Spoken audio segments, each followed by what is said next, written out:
Hello, so today we're gonna start off with a new chapter called Permutation and Combinations and Probabilities.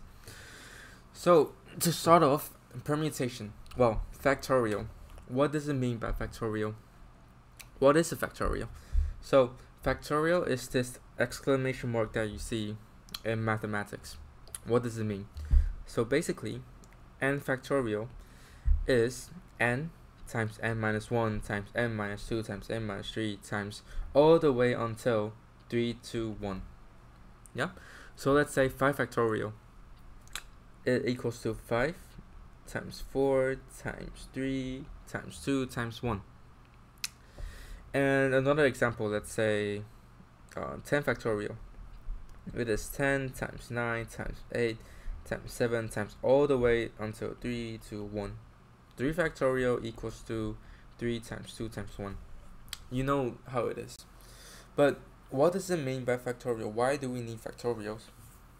So basically, what factorial does is that it counts all possible arrangements of n different objects. What does it mean? Let's say you have ABC. I have 3 alphabets ABC. What are all the possible arrangements of ABC? So there is, of course, the first one, A, B, and C. Also, A, C, B. Also, B, A, C, B, C, A, C, A, B, C, B, A. So these are all the possible arrangements. So there are 6. Okay? But how does it link to the factorial, like the multiplication that we saw? So actually, you can think of it as 3 different blocks. So in the first block, I have 3 options. A, B, or C, right? So I can put into 3 different alphabets. And the second block, I can only put, let's say for the first block I already put A. Then for the second block I can only put B or C because A is already chosen for the first block, right? So I have only 2 other options. And after that, from for the third block, let's say I chose B for the second block. Then I only have 1 more option C. And since these 2, like the first block, second block, and third block, they don't really interfere with each other. Meaning that, okay, if I chose A, it doesn't matter what the second one that I chose. I could be choosing B or I could be choosing C. It doesn't really matter. And it doesn't matter if I chose B or C because the next one, I will choose only 1 option. So they don't interfere with each other, so there will be a multiplication sign. Oh, so it equals to 6, like what we predicted, 6. Well, not predicted, but as we listed down.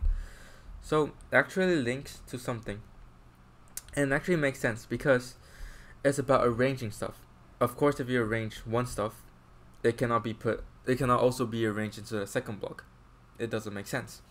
So that's how we link factorial into the all possible arrangements of n different objects, because this equals to 3 factorial, and I have 3 objects, A, B, and C. So let's say I have A, B, C, D, E. Oh, don't mind the unregistered. I don't know how I can do it, how I can make it better. So let's say I have 5 objects, A, B, C, D, and E. So we can also think of it as 5 blocks. So the first block we can put 5, second block I can put 4, 3, 2, and 1. And you multiply them together, which is also 5 factorial, which is 120. So this is the meaning of how we use factorial. And in the next video, I think I will be covering permutation, the thing that we told, like permutation and combination. So the next thing we'll be teaching is permutation. Okay, I'll see you in the next video. Stay tuned.